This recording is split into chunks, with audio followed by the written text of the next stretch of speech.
The phrase echoes from the edge of Canaan like a warning shot. We saw the giants there. Spoken by 10 spies. It wasn't just a report. It was a surrender.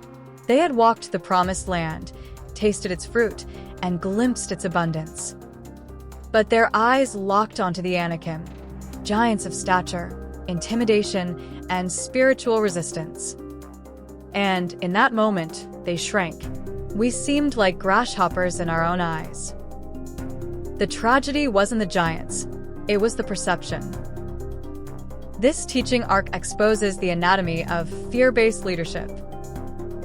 Giants still roam today, not always in flesh, but in influence. They appear as lawlessness dressed in charisma, deception masked as unity, and compromise parading as progress. They build strongholds in pulpits, platforms, and policies. And if we're not anchored in discernment, we'll see them and forget who we are. But there's a remnant, like Caleb and Joshua, who see the same giants and respond with faith. They don't deny the size of the opposition. They confront it with the size of their God. This message is for that remnant, for the ark builders, the shepherds, the legacy leaders who refuse to bow to intimidation. We'll trace the rise of giants from Genesis to Numbers, expose the spiritual DNA behind their influence, and equip believers to respond with clarity, courage, and authority. Because the giants aren't the problem, the grasshopper mindset is, and it's time to crush it. That phrase, "We saw the giants there," echoes with biblical weight and metaphorical punch. It's drawn from Numbers 13:33, where the spies sent into Canaan report back. "We saw the Nephilim there, the descendants of Anakim from the Nephilim. We seemed like grasshoppers in our own eyes, and we looked the same to them." Spiritual intimidation. The giants weren't just tall. They represented overwhelming opposition, fear, and spiritual resistance. Identity crisis. The spies didn't just see giants. They saw themselves as grasshoppers. That's a perception war. Leadership test. Joshua and Caleb saw the same giants, but they responded with faith, not fear. That's the pivot point of spiritual authority. The Nephilim originated from a union between the sons of God and the daughters of men, as described in Genesis 6 verses 1-4. They were considered giants and mighty warriors, often interpreted as the offspring of divine beings and humans. The sons of God saw that the daughters of men were beautiful, and they took wives for themselves.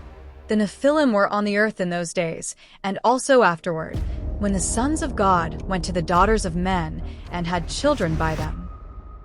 Genesis 6 verses 1-4. Angelic interpretation. Many ancient texts, like the Book of Enoch, and scholars believe the sons of God were fallen angels who took human wives, producing hybrid offspring, giants with unnatural strength and stature. Human lineage view.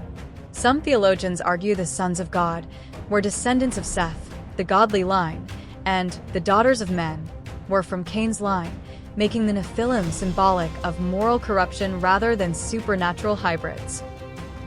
Fallen Ones translation. The Hebrew word Nephilim is often translated as fallen ones, linking them to rebellion, spiritual defiance, and pre-flood chaos. The Nephilim represents spiritual lawlessness, identity distortion, and fear-based perception.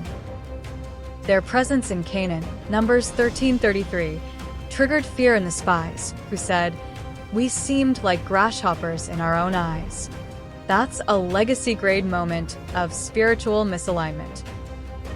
First, the scaling principle. Human strength doesn't scale linearly with height. It scales with cross-sectional muscle area, which grows with the square of height, while body mass grows with the cube.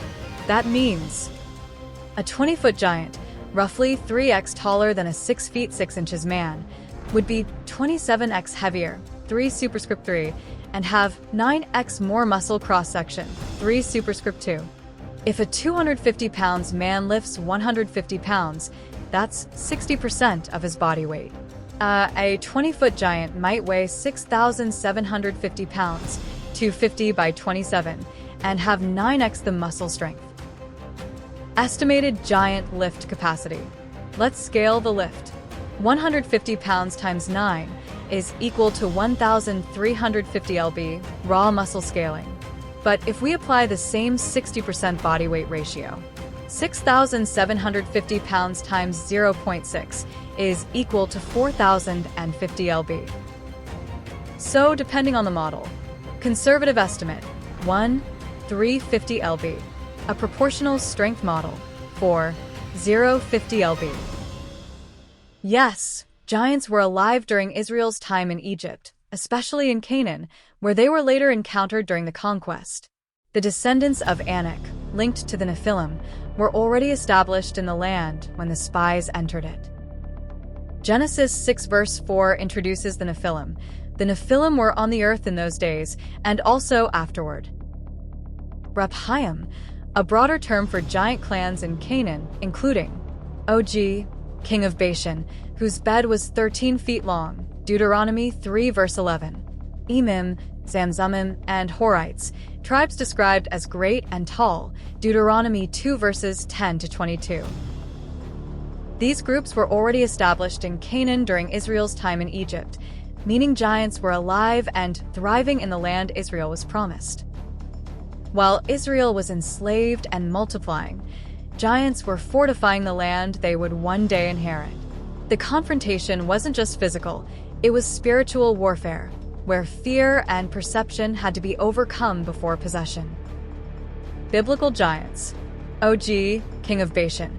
His bed was described as 9 cubits long, Deuteronomy 3 verse 11, which is about 13.5 feet, 4.1 meters. Goliath, described as 6 cubits and a span tall, 1 Samuel 17 verse 4, roughly 9.5 feet, 2.9 meters, though some manuscripts suggest 4 cubits, 6'9". Nephilim / Anakim.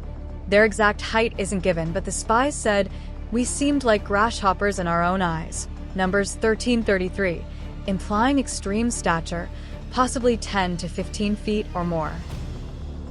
Matthew 24 verse 37. As it was in the days of Noah, so it will be at the coming of the Son of Man.